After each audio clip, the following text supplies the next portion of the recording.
Et parmi les conséquences, il y a l'insécurité.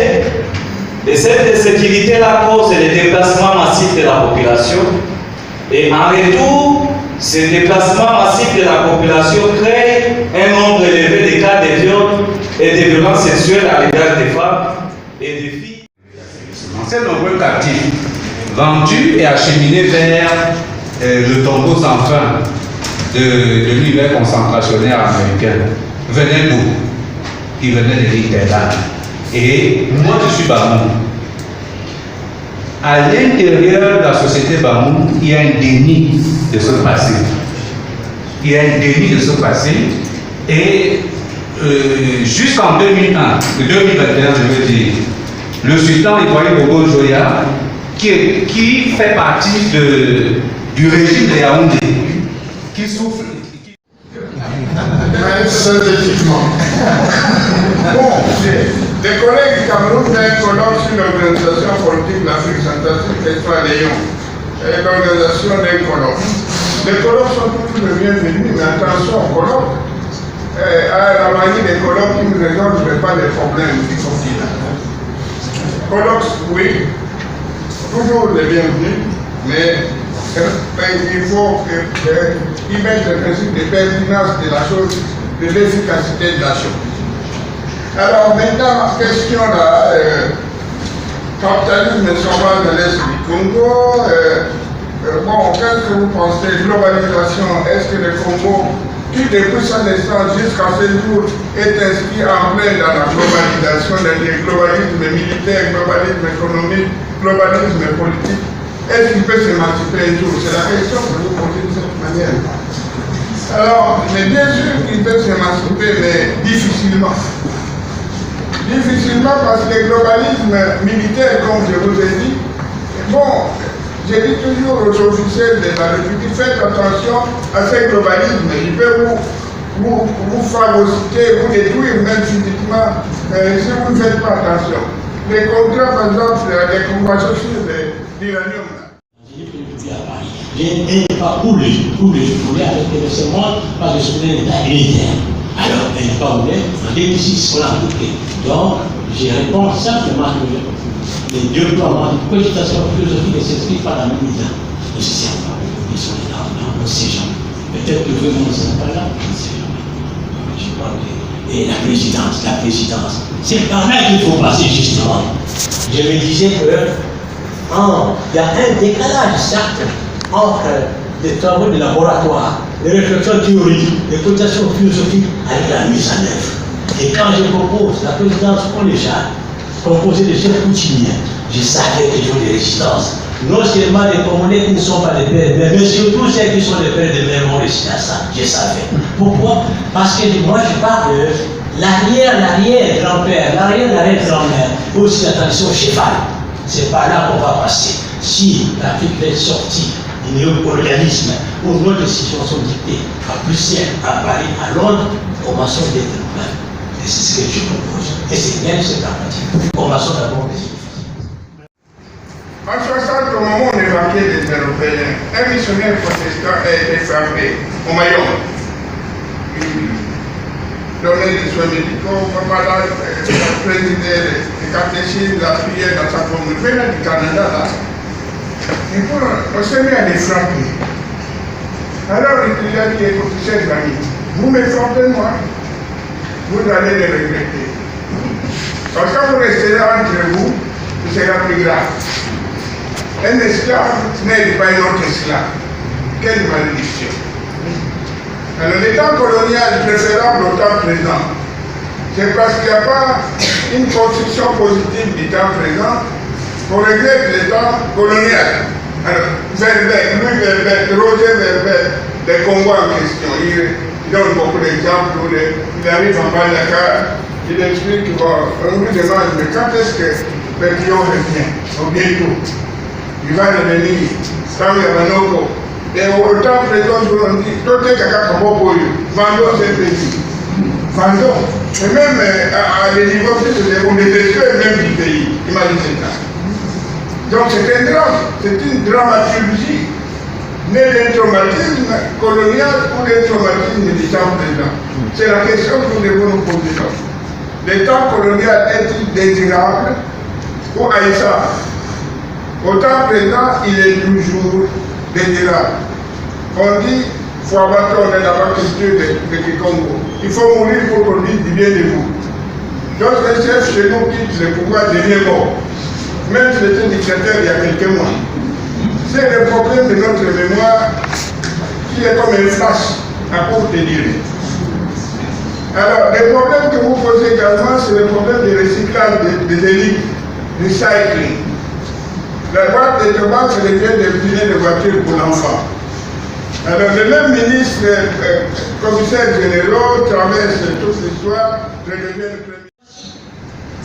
Quand il dit la vie bonne avec les autres, dans les histoires justes, mais c'est la pratique par excellence. Et du coup, il fallait nécessairement qu'on en parle. Et non seulement qu'on en parle, mais aussi des contextualiser. J'ai bien dit, pour moi, l'équerre, tout rapport à l'histoire, c'est nécessaire que lorsque je peux les relier avec des éléments de ma culture. Donc il ne s'agit pas de mimétisme dans la tête, mais de mimétisme de critique. On ne peut pas parler de l'équerre sans parler de politique. Pour moi, c'est de l'hypocrisie. Impossible, c'est impossible. Et là, il est dans la suite d'analyse. Et cette politique dont il parle, c'est réfléchir à agir ensemble de façon concertée. Et dans les cadres des espaces publics, on peut le vivre par les autres. La politique par les autres. Qu'est-ce qu'on entend? C'est la parole. Lequel nous rappelle la question politique est essentiellement parole, dialogue, concertation. Il nous rappelle que diriger, c'est convaincre, persuader par les meilleurs arguments. La force que de créer les pouvoirs ne peut pas les créer légitimement. C'est ce qui nous rappelle. Ça, c'est très important de rappeler ça, les assises, comme la priorité des individus. Être entendu par les autres, par les autres. On ne peut pas parler de la politique qui ne considère pas la pluralité et la distinction de l'égalité à la fois. Les individus pluriels.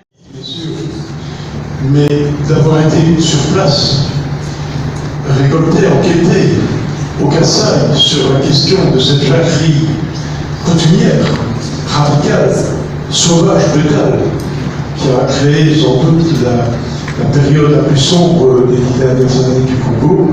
Je me demande si c'est très réaliste ou si c'est pas une théorie qui finalement dans la pratique risque de provoquer plus de conflits que de... Parce que son sol et son sous-sol constituent un véritable miracle. Pensez-vous que le Congo soit condamné à vivre cette situation éternellement? Maintenant, au philosophe Matangila, j'aimerais savoir si vous êtes convaincu de vos projections. Lorsque vous parlez de 2500, en attendant 2500, qu'est-ce que vos enfants et vous-même vous vivez? Merci. Épistémologique des trois conférences, je ne sais pas. Mais je ne sais pas si c'est une question. Je ne sais pas pourquoi le professeur Matangila a chuté sur une problématique qui est propre. Enfin, je ne sais pas. Cette question politique avec. Je prends l'exemple des constitutions et la construction du politique. Pour moi, c'est mon point de vue comme disait la dame. Il faut déchirer les constitutions d'Afrique noire. La constitution est le reflet de l'organisme ou de l'organisation politique. Alors, quand on parlait des partis politiques, les partis politiques ne servent à rien, ne représentent jamais rien. Donc, il faut essayer de voir. Moi, j'aurais souhaité qu'on puisse avoir un colloque sur l'organisation politique de l'Afrique noire, en partant de nos intuitions, plutôt de les accoler à la perspective rigueur. Bon, c'est un point de vue. Merci. Alors, question première à Matangila. Donc, vous avez évoqué l'avènement de la raison pour expliquer l'omerta sur les crimes graves contre l'humanité dans les Kivu. Je suis originaire de cette province et donc je suis sensiblement très attentif à ce qui s'y passe. Mais vous ne pensez pas vraiment, au-delà des métastases du génocide rwandais, au-delà des frontières du Rwanda, la région du Kivu est quand même happée par un capitalisme sauvage qui bénéficie beaucoup à beaucoup d'États dans le monde et qui n'ont pas intérêt de parler parce que l'accumulation finalement vaut plus que les vies des pauvres Congolais là-bas. C'est donc ça la question. Est-ce que vraiment l'accumulation ne vaut pas plus que la vie des gens là-bas? Ce capitalisme sauvage est soutenu par des États à travers le monde qui n'ont pas été préparés dans tous les cas. Parce que c'est pas qu'ils ne savent pas ce qui se passe, ils savent pertinemment, ils ont des services là-bas, des renseignements et tout ça, les informations remontent. Donc ils le savent ce qui s'est passé. Comme ils avaient gardé silence autour du génocide rwandais, ils savaient ce qui s'est passé au Rwanda. Ils savent aussi ce qui se passe au Kivu. Puis après, on va revenir dans le Garoupa et tout ça, et dans les évolutions. Comme on l'a dit, on sait ce qui s'est passé. Deuxième question. La deuxième question, donc, je crois que cela concerne. Alors, la deuxième question, je l'adresse à l'historien Biela. Bon, il nous a déroulé une histoire synchronique de la RDC. Et puis, il a insisté sur ces gestes initial de la naissance de notre pays, donc dès le départ, du moins à partir de la conférence de Berlin, le Congo est un espace de libre-échangisme et dédié à l'internationalisme. Et puis finalement, vous ne donnez pas votre position. Vous ne faites que nous raconter des faits. Qu'est-ce que vous en pensez? Quel est votre point de vue sur cette question-là? Merci. Enrichit la philosophie donc de l'anthropologie, ce qui permet effectivement de déplacer des frontières disciplinaires qui ne nous aident pas beaucoup dans cette thème-là. Et effectivement, je pense que la question des frontières disciplinaires doit être aussi dépassée. Et vous avez terminé votre exposé sur finalement la question de la reconstruction du politique. Moi j'avais envie en fait de poser la question du lien d'une part entre la question du politique, c'est-à-dire finalement est-ce que la question de la norme n'est pas aussi fondamentale dans la question du mal. Moi, c'est là-dessus effectivement que j'ai beaucoup travaillé, c'est pour ça que je souhaitais échanger à ce propos avec vous. C'est-à-dire qu'à partir du moment où on peut considérer aussi que la question du mal est une question empirique et que aussi, pas simplement philosophique, et qui pose la question finalement des acteurs et des actrices dans leur rapport à la norme, c'est-à-dire dans leur rapport à un espace normatif de l'après-massacre, mais aussi à un rapport à la norme au moment justement des pratiques de massacre, de cruauté, des rituels qui sont souvent publics. Et effectivement, ça c'est une question profondément politique. Moi, mon hypothèse, ce n'est que la mienne, c'est qu'effectivement il y a un rapport qui n'est plus moral et qui est un rapport à la norme, où on est effectivement devant la levée de l'institutionnalisation des tabous que sont l'interdit du meurtre, de l'inceste, mais aussi du cannibalisme, comme on le voit dans les pratiques de cruauté. Donc j'en reviens à ma question, est-ce que finalement, parce que moi c'est vraiment une interrogation que j'ai, est-ce qu'il s'agit de recourir effectivement à un registre moral ou à un registre normatif, et dans la reconstruction du politique dont vous parliez, quelle est la place donc, du registre normatif? Merci. L'école de criminologie en charge de la recherche à l'université de Kinshasa. Alors, ma question et mes commentaires, on va dire, s'adressent essentiellement donc, au professeur Matangila.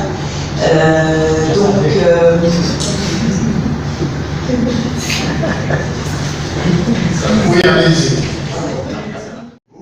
La prise de conscience de la pluralité humaine et d'entraîner le monde entier dans leur simplification bipolaire. On voit l'histoire. Parallèlement, la violence non résolue des pays démocratiques, la violence extérieure coloniale, mais aussi la violence de leurs problèmes sociaux intérieurs, sape le statut d'option viable aux yeux des gens vivant sous d'autres régimes. 3. La conférence de Bandung soutenait Ricoeur dans son plaidoyer pour un ordre mondial pluraliste, ce qui n'empêchait pas le philosophe de reconnaître l'ambiguïté du nationalisme mobilisateur pour la libération. Quatrièmement, la décolonisation reste explicitement pour Ricoeur un projet inachevé entravée par des risques tels que le paternalisme, la compromission, les néocolonialismes, etc.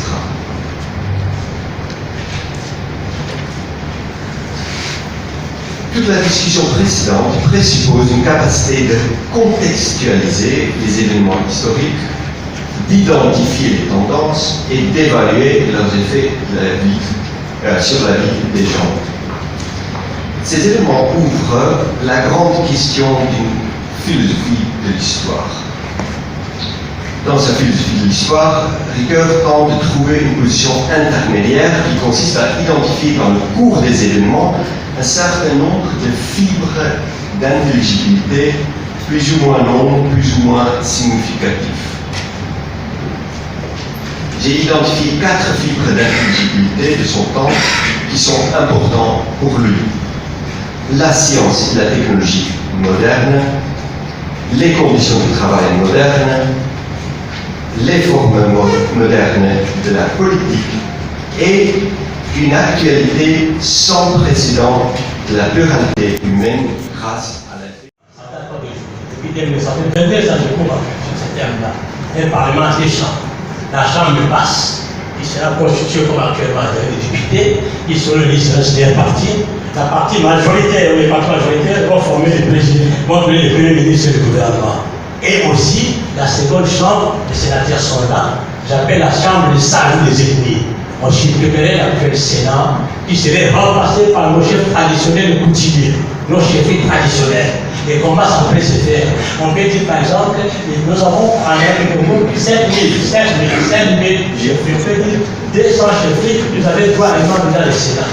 Les 200 chefs coutumiers vont se mettre ensemble de la même province. Par exemple, l'unité des Congo, Est, Ouest, Nord, Sud et Centre, ils se mettent ensemble, c'est tel secteur qui choisit les représentants elles-mêmes. C'est d'avoir constitué ce que j'appelle la chambre des sages. De cette chambre des sages, je propose que je pose ce que j'appelle la présidence collégiale. Donc, on peut dire, la présidence collégiale, c'est une présidence de 5 personnes qui vont réunir pendant une année. Chacun ayant la séance pendant une année, pendant 5 ans, plutôt les 5 personnes, chacun aura la préséance pendant une année, selon l'ordre de seniorité, en commençant par le plus vieux, le plus ancien. On peut dire ceci, les conseils des sages qui sont du centre, vous choisissez votre candidat, de l'est, de l'ouest, de nord, sud, et 5 personnes se retrouvent dans la présidence collégiale. Alors, cette présidence collégiale a l'avantage de valoriser la dimension effective, la relation sujet-passable, sujet-passable, sujet gouverné, c'est qui dépend de la révision constitutionnelle.